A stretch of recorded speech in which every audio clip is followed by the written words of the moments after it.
Bismillahirrahmanirrahim. Today we will discuss about the function कि function क्या होता है। एक स्टूडेंट को समझाने के लिए एक आसान अल्फाज है कि फंक्शन का मतलब क्या है। तो सबसे पहले हम देखेंगे कि फंक्शन है क्या, उसके बाद हम डिस्कस करेंगे कि फंक्शन की डोमेन और रेंज क्या है। और एक कंफ्यूज स्टूडेंट को रहती है कि डोमेन और को डोमेन में क्या फ़र्क है, रेंज और को डोमेन में क्या फ़र्क है। इंशाल्लाह वो भी डिस्कस करेंगे और कुछ एग्जांपल से हम आपको बताएंगे कि फंक्शन का क्राइटेरिया किस तरह सेटिस्फाई हो रहा है। कि जिस तरह ये एक फंक्शन है, ये टू फंक्शन F2 है, इनकी मदद से हम आपको समझाएंगे कि फंक्शन है क्या। अब देखो हमारे पास दो फंक्शन है, सॉरी दो सेट है। Let x and capital Y be two non empty sets. दो नॉन एम्प्टी सेट्स है। A rule f which assign क्या मतलब attach to each element small x belong to capital Y, a unique element small y belong to capital Y is called function. उसे function कहेंगे। Are a mapping from capital X to capital Y। और हम उसको लिखेंगे कैसे, f is the function from capital X to capital Y। We read f is a function from capital X to capital Y। अब ये तो definition हो गई। अब small y belong to capital Y, जो small belong to capital Y is called image of x belong to capital X under f and is written as y is equal to f of x. y is the function of x.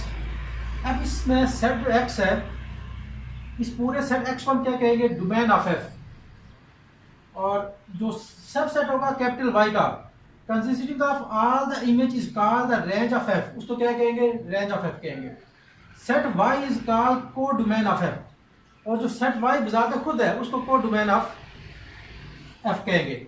और set y को हम range भी कहेंगे। क्या कहेंगे, जब तमाम इसके एलिमेंट किसी ना किसी x के एलिमेंट का इमेज होंगे।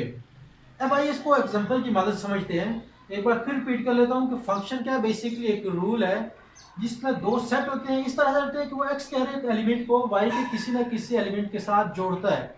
इसे फंक्शन कहते हैं। फर्स्ट के हमारे पास एक सेट x है, ये है कंसिस्टिंग ऑफ 1 2 एंड 3 और y है a b एंड c। अब F1 है। F1 किस तरह का फंक्शन है, 1 किसको कॉरस्पॉन्ड कर रहा है, A को, और 3 किसको कर रहा है, B को।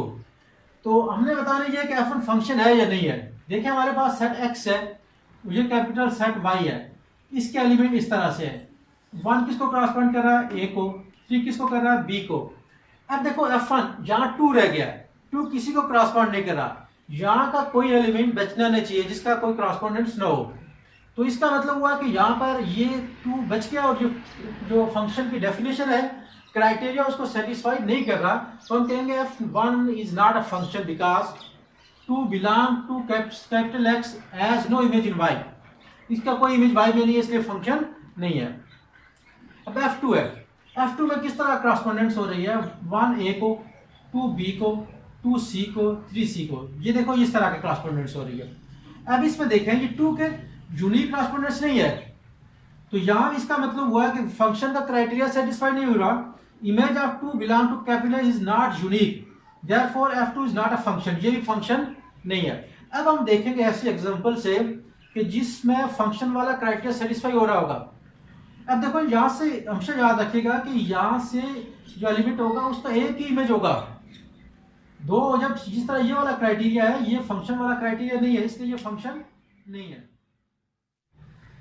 अब देखें F3 हमारे पास है जिसमें मैपिंग कुछ इस तरह से है कि 1 B को कर रहा है, 2 A को कर रहा है और 3 C को कर रहा है। इसको हम डायग्राम से इस तरह रिप्रेजेंट करेंगे, 1 B को, 2 3 A को और 3 C को।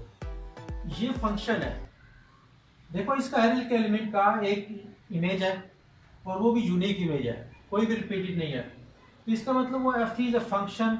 और इसकी डोमेन क्या होगी, ये पूरे देखें तीन वाली 1 2 3 इसकी डोमेन होगी। इसका मतलब सेट X इसकी डोमेन होगी। और रेंज क्या होगी, हर एक एलिमेंट ट्रांसफॉर्म कर रहा है तो इसका मतलब इसकी रेंज क्या होगी, A B C Y के इक्वल रेंज होगी। अब देखें हमारे पास F4 है। F4 इस तरह से है कि 1 A को ट्रांसफॉर्म कर रहा है, 2 B को, 3 B को। तो हम इसको इस तरह शो करेंगे, ये भी फंक्शन है। F4 is a function from X into Y। अब इसमें डोमेन क्या है, 1 2 3 इसकी डोमेन है। तो हम कैसे लिखेंगे, 1 2 3 ये इसकी डोमेन है। Capital x. अब देखो रेंज क्या होगी, इसके कितने एलिमेंट ट्रांसफॉर्म करें, ये और ये, तो इसकी रेंज क्या होगी हमारे पास, ए और बी। अब कोड डोमेन यहां समझेगा, ये जो पूरा सेट वाई है ना, ये कोड डोमेन है, क्या ए बी सी, ये वाई है, ये कोड डोमेन हो गया। यकीनन अब आपको समझ आ गया कि डोमेन रेंज और कोड डोमेन में क्या फर्क है।